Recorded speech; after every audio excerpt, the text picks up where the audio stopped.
My name is James Lovell and I'm the Assistant Director of Football Operations.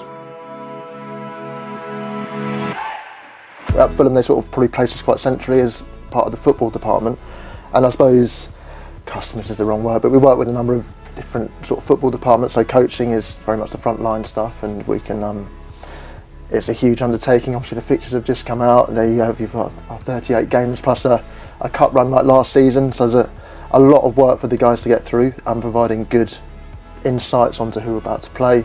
But then we have all this data and all this technology, so if you think of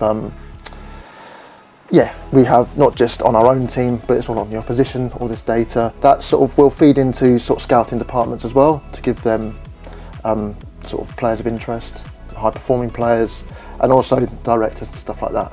So Tony Khan obviously interested and hands-on with all of that sort of information. So we've got a few different guys we're sort of feeding into, and we sit on all the data and all the video for the, from training through to matches, through to opposition footage.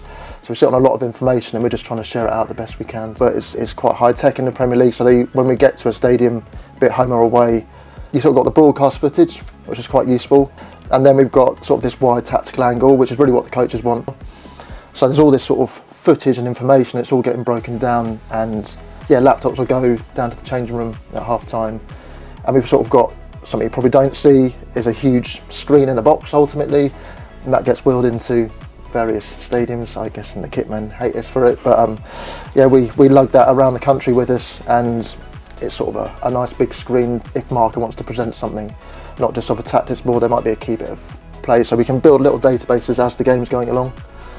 Information can be shared to the coaches, setup might be slightly different to what was expected, or they've made a tactical change because of an injury or something like that, and then the guys are providing this information database and then hopefully presented, if any, it's not always used, but it's there sometimes just for the coaches to look at, and then they'll talk about it, or it might go onto the big screen and go to the players. It's a bit tricky at the start of the season because there's no games actually being played, so you're trying to get pre-season footage, but when everything's up and running, the guys are looking through sort of how a team and typical trends of how they play, so what they do in possession, what do they do out of possession, and then also what the guys are doing is it's not just providing video and watching an awful lot of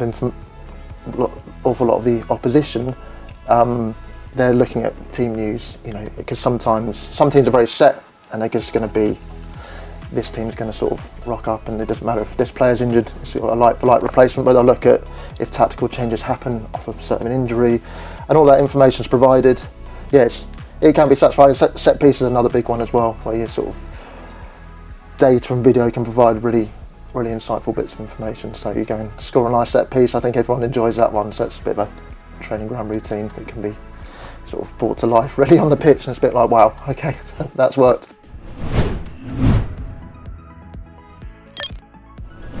It's quite interesting, so we get loads of these different feeds when we get to a game. The most important one is the TV broadcast feed and this wide angle, and I think this is just an example of how different it can look to maybe what's shown on telly to sort of what we get, and then footage is going down to the iPads. We see sort of these days on the in front of the coaches, and there's radio contact between the bench and ultimately his assistant coach up in the stands, but we've got all the information as well.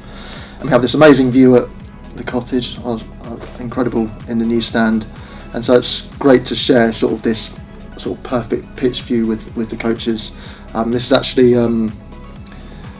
things get broken down also during the game, so if, like we were saying, if we want to build something to show them at half time, we can do, and then this is also all available after the game, so the coaches will ask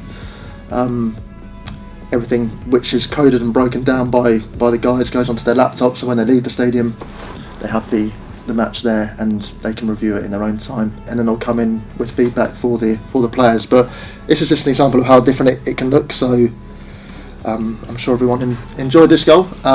Sasha's goal against Spurs. He had so much space in the middle there, didn't he? Yeah. Sasha against that ball.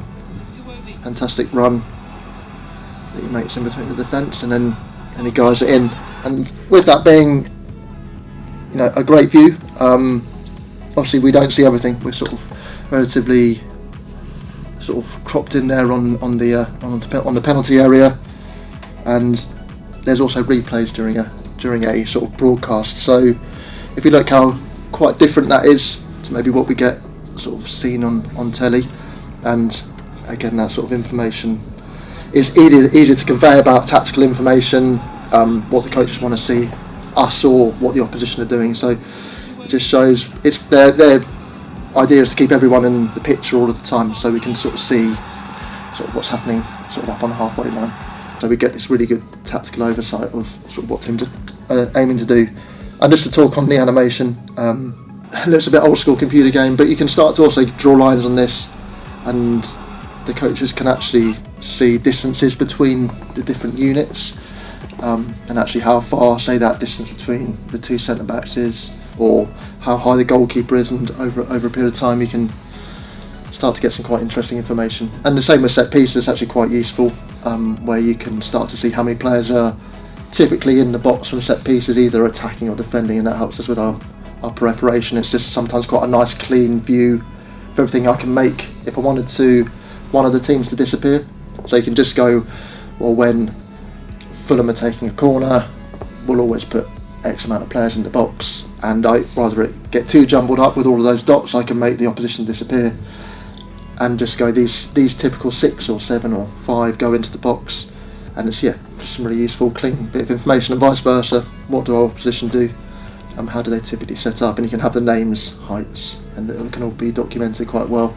So is this like an AI program that takes the original footage and... Yeah, it's not AI so much. So around the grounds, all the Premier League, they have there's a system. It's basically multiple cameras, and it allows tracking data, they call it. So you see it as well in the Euros, and sometimes it pops up in European matches as well, where it will go, the player will be trotting off to be substituted, it will go, he'd run 7 or 8 kilometres.